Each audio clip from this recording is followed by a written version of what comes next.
Hi, I'm Taisha Maston, and I'm in my final semester of the Uniformed Services University's Family Nurse Practitioner program with a specialty in women's health.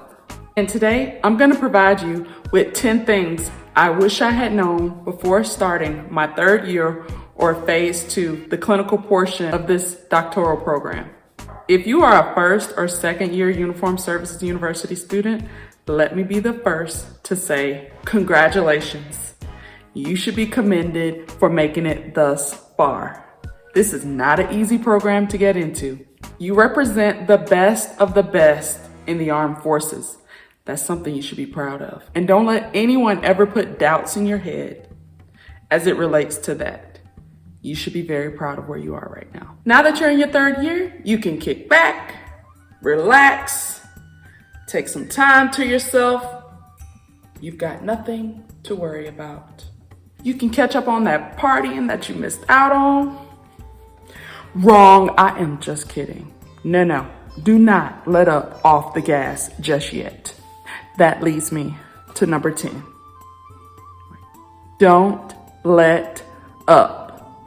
Someone gave me this advice early on in the program. They said, don't let up off the gas until you cross the finish line. And so now I'm telling you, do not let up. Yes, you're in your final year of this graduate program, but that doesn't mean it gets any easier. What happens is your priorities change. Don't let up off the gas until you cross the finish line. Finish line being graduation. Take care of those low-hanging fruit that you can take care of.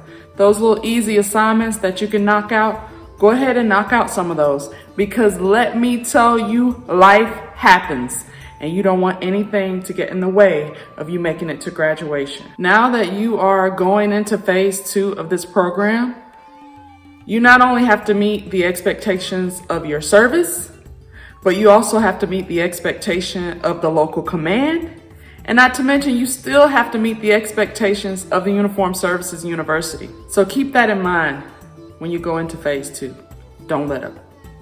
Number 9, use your resources. What do I mean by that? If you haven't already started, you need to create some shortcuts for yourself. Take a list of 10 or 20 of your most common diagnoses that you see, your treatment plans, your pharmacological interventions. Go ahead and create those shortcuts for yourself. I would take those shortcuts, put them in some type of Word document, and upload them to whatever you use to save important documents, whether that be iCloud or a Google Drive, but make sure they're not just on a local computer or your personal computer that you've been using for the past 10 years. Because let me tell you from experience, that sucker might crash on you. And if you don't have things saved to the cloud or saved to your Google Drive, it's gone. Another way to quickly save something if you don't have access to any of those is to just send an email to yourself with your shortcuts in it. And speaking of resources, if you don't already have it, I would highly recommend you get a resource called Lexicon. It is wonderful if you need to look up medications, side effects, adverse effects, clinical pearls. Lexicon is free if you have a military email. All you have to do is contact customer service. They'll send an email to your military email. And with that access, you also get something called the 5-minute clinical consult, which I love because it has drug-drug interactions, patient education that you can print out and give to the patients. And there's 2 different versions to Lexicon. Request them both. They're both free. There's a desktop version, but there's also an app. Here is a picture of all of the apps that I find helpful in clinical. Once you get in clinical, you'll figure out what works for you. Number 8, create an electronic calendar. I know, I used to love the old school way of writing down in the calendar, writing it in my little notebook. That's what I did back for my bachelor's. It's not working that well for graduate school. I had to start an electronic calendar, and I had to take that calendar and share it with those around me. So share it with the people who you share your time with. They need to know what's going on as far as school as well. And by sharing your calendar with them, they can plan events for you as well. Now that you're in phase 2, you don't have to miss out on everything. It just takes some coordination. This can be a Google Calendar, a Outlook calendar. It can be the basic calendar that comes on your phone, whatever works for you and your family. And what do I mean by sharing your calendar with others? If you're married, that should be pretty self-explanatory, whoever you share a home with. If you're single, that can be whoever you share your time with, whether that be good friends, whether that be family. And if you haven't received your clinical calendar yet, I would highly encourage you to ask your site director if they're working on it or what's the status of it. Because the sooner you get that calendar, the sooner you can add those dates to your electronic calendar and start planning for you and the people that you share your time with. Encourage those you share your time with to add their events to the calendar. So maybe you can schedule more time to spend with them or schedule ways for you to attend their important events. With that said, that leads me to number 7. Your mini-DNP project, which is due by the end of summer. Get started on it as soon as possible, like as soon as you get to your phase 2 site. And don't forget the resources that you have back at the Uniformed Services University, like the library, Learning Resource Center, LRC. Yes, you can use them. There's a power search through the LRC, and there's also the librarians who are open to helping you with your literature search. Number 6, collaborate. Those same individuals that you network with to get to where you are right now, you need to stay in touch with them throughout phase 2. Continue talking to your classmates. They may have insight on assignments that may help you, or you may have information that your classmates may need to know. Continue to collaborate and share that information with one another. You all are a team. You are a cohort, and you need to start looking at each other as colleagues, not as competition. The competition is over. Now you guys have to get to the finish line together. You have information that would benefit your colleagues. Share that with them. I know that's hard to do because your competitive spirit is probably what's gotten you where you are today. But I would encourage you to back off on the competitive spirit and treating others as colleagues and less as competition. Number 5, take a predictor early. What do I mean by take a predictor early? Take it next week, next month. At the latest, as soon as you get to your phase 2 site. When you take it, you're gonna get some ridiculously low number that may put a little dent in your spirit, but don't let it. When you get that 54 or whatever it is back, now you know where your gaps in knowledge are. So with this predictor exam, you can tailor your study plan to meet your goals. I would not recommend spending money on something unnecessarily, but I'm here to tell you that spending the $70-something to buy 2 APEA exams is totally worth it. They have a very large test bank, so you won't get the same questions, but at least you will know what subjects you need to work on. Now, I'm a firm believer in not spending money when you don't have to. This is an exception to that. Spend the money, spend the $70, and when you get them wrong, not if, when you get them wrong, that's okay.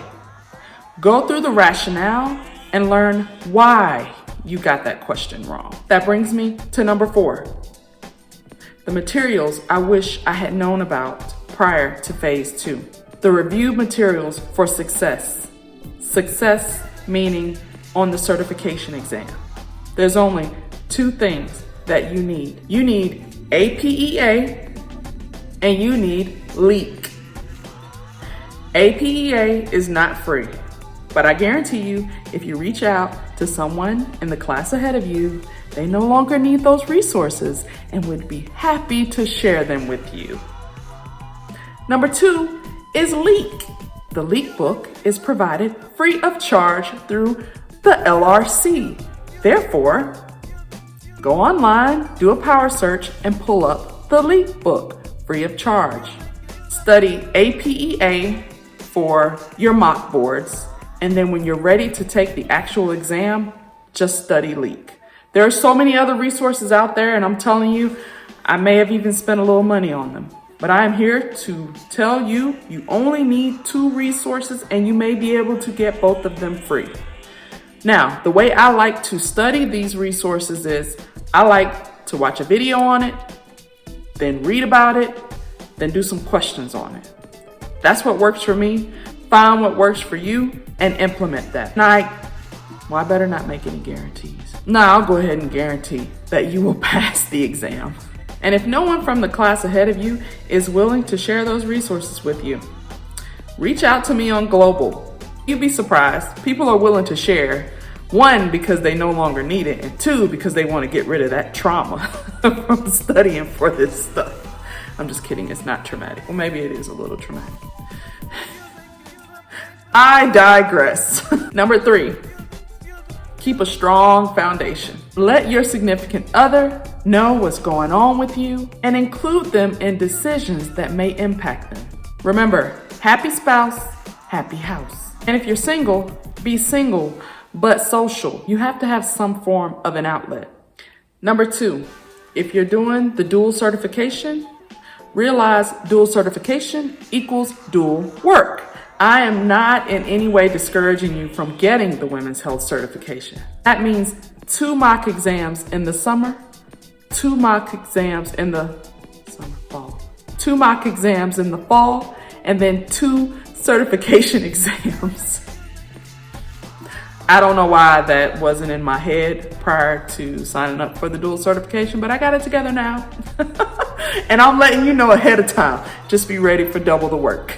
I just want you to be prepared for the work, especially if this is something that you have a passion for. We need more women's health nurse practitioners. And my number 1 recommendation I have for you to prepare for phase 2, your last year of graduate school, is to remember self-care. Take care of yourself. Do not let work take over your self-care priorities. If it is a priority for you every day to walk your dog at 7 o'clock, if it is a priority for you to pick your children up from school every day, let your leaders know those priorities. And when they try to schedule things that may interfere with those priorities, just recommend a different time. There is nothing wrong with that. We are all adults here. You have got to take care of yourself.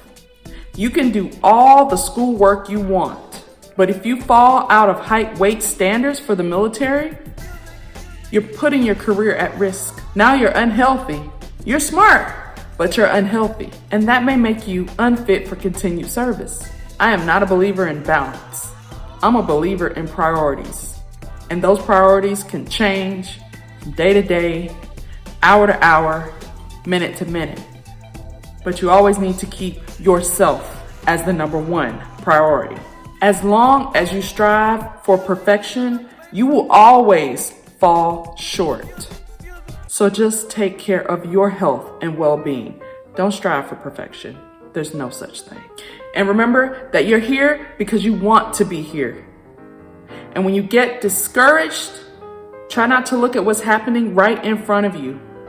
Look toward the future. Look toward the finish line. Look toward graduation. It is in sight. I look forward to seeing you at a military treatment facility. And if you need anything, you've got my name. Don't hesitate to reach out to me on Global. Have a wonderful day.